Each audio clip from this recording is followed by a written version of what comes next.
Hello everyone, how are you all? So children, this is the fourth part of the chapter 3. This is the last video of this chapter, food and health. So in this video, we will complete the rest of the topics. So let's start it. Next topic is non-communicable disease. So this is just opposite to the communicable disease that do not spread by transfer of the germs from one person to another. तो ऐसी disease जो transfer नहीं होती है, ना spread हो रही है from one person to another person, इसमें जर्म्स वायरस का कोई रोल नहीं होता, तो इन डिजीज़ को हम नॉन कम्युनिकेबल डिजीज़ कहते हैं. यानी कि ये डिजीज़ किसी के थ्रू ट्रांसफ़र नहीं होती है, जैसे वन पर्सन से अनदर पर्सन में ट्रांसफ़र नहीं हो रही है, ना ही किसी एयर के थ्रू. ठीक है. So some of the non communicable diseases are allergies. जो एलर्जीज होती है जैसे are caused when a person is sensitive to certain substances. जो एलर्जीज होती है वो किसी इंडिविजुअल पर्सन को होती है, जैसे किसी को डस्ट से प्रॉब्लम होती है, किसी को पॉलन से, मिल्क प्रोडक्ट से होती है, किसी को किसी पर्टिकुलर ड्रग से या फिर किसी पर्टिकुलर फूड से एलर्जी होती है. तो ये कोई ये ऐसी कम्युनिकेबल डिजीज नहीं जो एक पर्सन से दूसरे पर्सन को ट्रांसफ़र होगी, ये पर्टिकुलर उस पर्सन की ही डिजीज़ है. So second is some disease like diabetes and arthritis. Diabetes क्या होता है, हमारी बॉडी में शुगर का लेवल ज़्यादा होता है. ठीक है. तो हमारी बॉडी में इंसुलिन की कमी हो जाती है, जिसकी वजह से हमारी जो भी हम ग्लूकोज इनटेक करते हैं वो हमारी बॉडी उसको एनर्जी में कन्वर्ट नहीं करती, जिसकी वजह से हमारी बॉडी में शुगर का लेवल ज़्यादा हो जाता है. तो अर्थराइटिस मीन्स आपको जॉइंट्स में पेन होने लग जाता है ऐसे लोगों को, तो और बोन्स रिलेटेड प्रॉब्लम हो जाती है. तो ये सारी डिजीज़ होती है due to improper functioning of certain body part. तो अगर हमारा कोई बॉडी पार्ट ठीक से या बॉडी ऑर्गन कोई हमारा ठीक से प्रॉपर फंक्शन नहीं कर रहा है, उसकी वजह से हमें डिजीज़ होती है. Third is disease related to heart, mostly caused by over eating.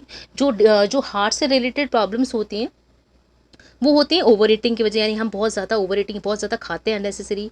Eating fried food, junk food खाते हैं, फ्राइड फूड्स खाते हैं. तो हार्ट डिफेक्ट्स में also be present by birth और पास डाउन फ्रॉम पेरेंट्स. और हार्ट डिजीज़ ऐसी डिजीज़ भी होती हैं जो हमें इन्फेक्ट करती है, जैसे हमारे बाय बर्थ भी हो सकती है, और it can be pass from parents also.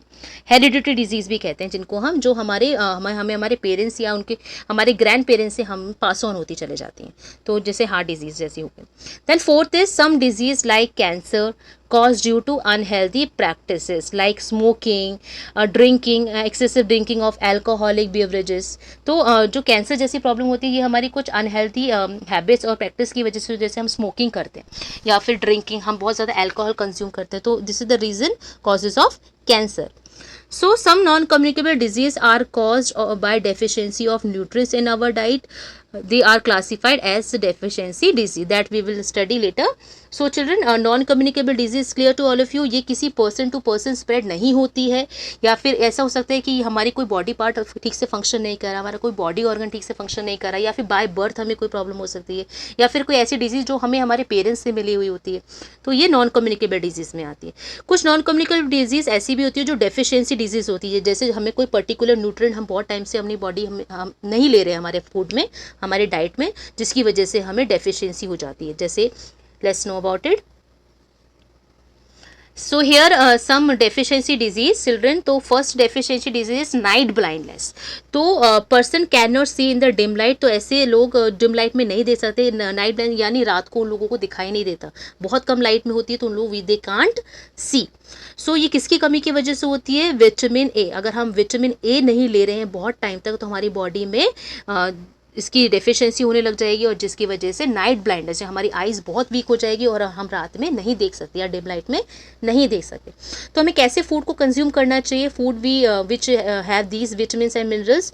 तो ग्रीन लीफी वेजिटेबल्स हमें खाने चाहिए, mango, carrot, papaya, egg yolk, जो एग का यॉक पार्ट जो येलो पोर्शन होता है, पम्पकिन एंड मिल्क. तो ऐसे फूड कंज्यूम करने चाहिए जिसकी वजह से हमें विटामिन ए हमारी बॉडी को मिल सके.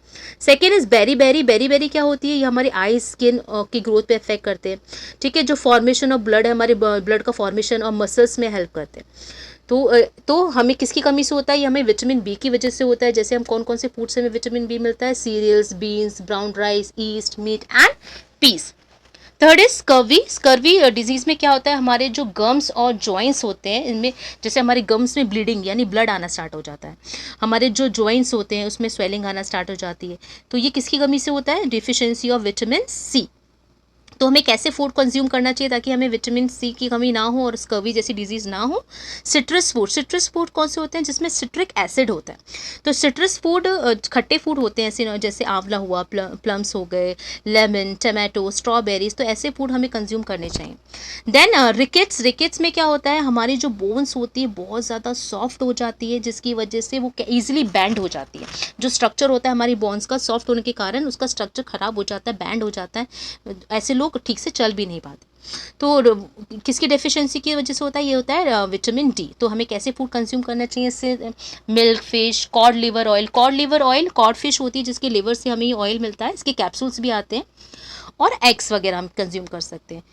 गोइटर में क्या होता है? हमारी जो नेक जो फ्रंट होता है उसमें स्वेलिंग आ जाती है, क्योंकि हमारी जो थायराइड ग्लैंड होती है ये प्रॉपर फंक्शनिंग नहीं करती है, जिसकी वजह से जो भी हम फूड कंज्यूम करते हैं ये हमारी बॉडी में ये एनर्जी प्रोड्यूस नहीं कर पाता।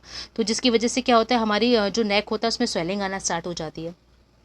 देन ये किसकी कमी से होता है? ये आयोडीन यहाँ पे मिनरल है, मिनरल की कमी से, आयोडीन जो मिनरल है इसकी कमी से, तो हमें आयोडाइज सॉल्ट खाना चाहिए और सी फूड खाना चाहिए, जिसकी वजह से हमें ये डिसीज़ ना हो।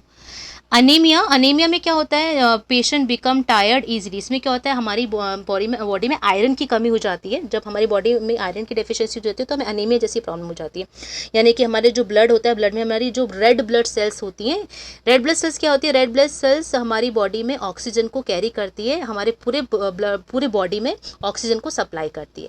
तो इसकी कमी हो जाती है, जिसकी वजह से हमारी बॉडी बहुत टायर्ड फील करने लग जाती है, हम लोग बहुत ज़्यादा वीक फील करते हैं।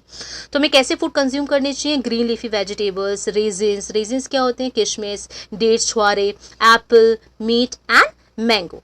सो this type of foods we have to consume. तो हमें ऐसी डेफिशिएंसी डिजीज से बचने के लिए तो हमें ऐसे फूड को कंज्यूम्स करने चाहिए ताकि हम इन डिजीज से दूर रह सकें और हेल्दी रह सकें। So clear all of you?